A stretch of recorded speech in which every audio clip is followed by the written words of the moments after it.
Hello again. Just a reminder that the videos I've made in this series reflect the IELTS levels 4 and 5, that is very basic functional and vocational English. For IELTS level 6+, watch my later series of videos.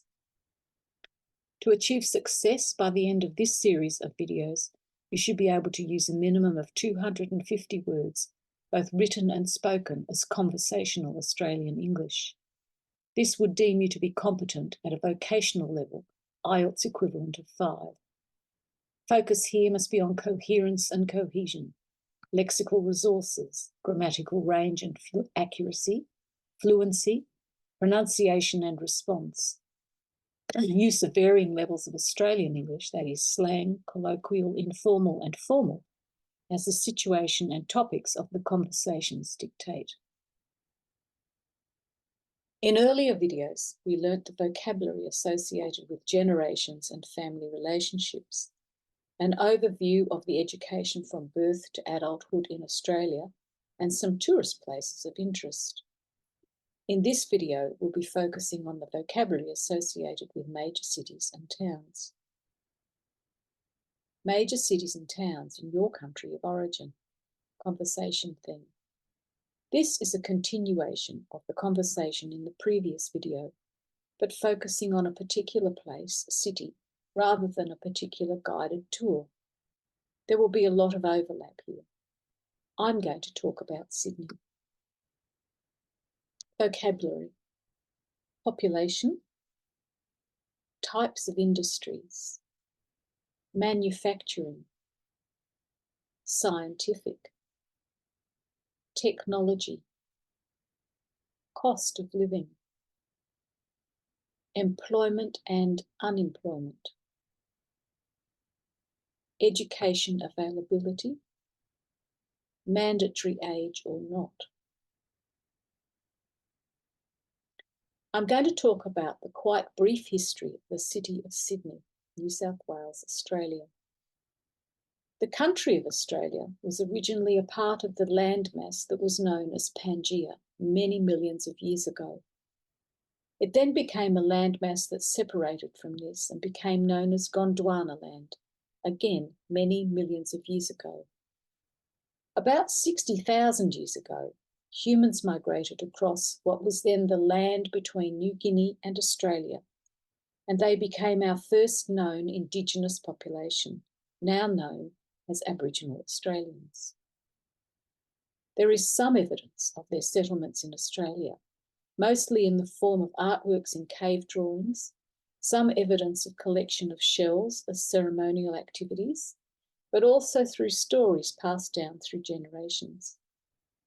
Then along came the voyagers from the Northern Hemisphere, from across the straits from what is now called Indonesia, New Guinea, and even through the Malaysian islands. There is some evidence of interactions between the Northern Australian population and these people.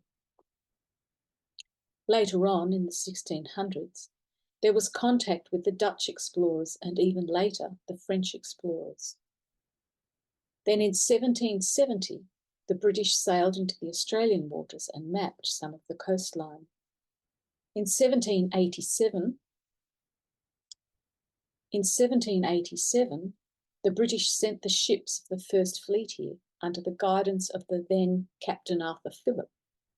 He was later named as the first governor of this land, and settlement began in the area known as Sydney Cove in 1788. Of course, what I have given you here is an extremely abbreviated story of how we came to be living here today. Suffice to say, there is a lot more to the history of how we arrived at this point, both charged with facts and emotions. In this beautiful city of Sydney in 2024, we have a large population from many different cultural ethnicities. Sydney is a vibrant city, known for its beautiful harbour and surrounding bushland areas. It is based around the Hawkesbury River to the north, the Parramatta River and also the Georges River in the southern part of Sydney. We have beautiful beaches along the extensive coastline and a wonderful mountain range to the west known as the Blue Mountains. Sydney operates as a major port for overseas goods and services, both as imports and exports. It has manufacturing, technology, and educational industries as well. Accommodation for the people living in Sydney is available in flats, units, apartments, townhouses, or houses. The transport system is comprised of walkways, bikeways, roads, rail, and ferries. There are many places in Sydney that appeal to tourists. These include, but are not limited to, beaches such as Bondi and Manly, the city buildings, reasonably close proximity to bushwalks, and many other attractions. In our next video, we'll be doing a lot of conversational practice, learning more vocabulary to help you achieve your goal of IELTS level 4 to 5. Please continue to watch the next videos where you'll learn more conversational English and extend your knowledge and skills in Australian English, reading, speaking, listening, writing, and understanding.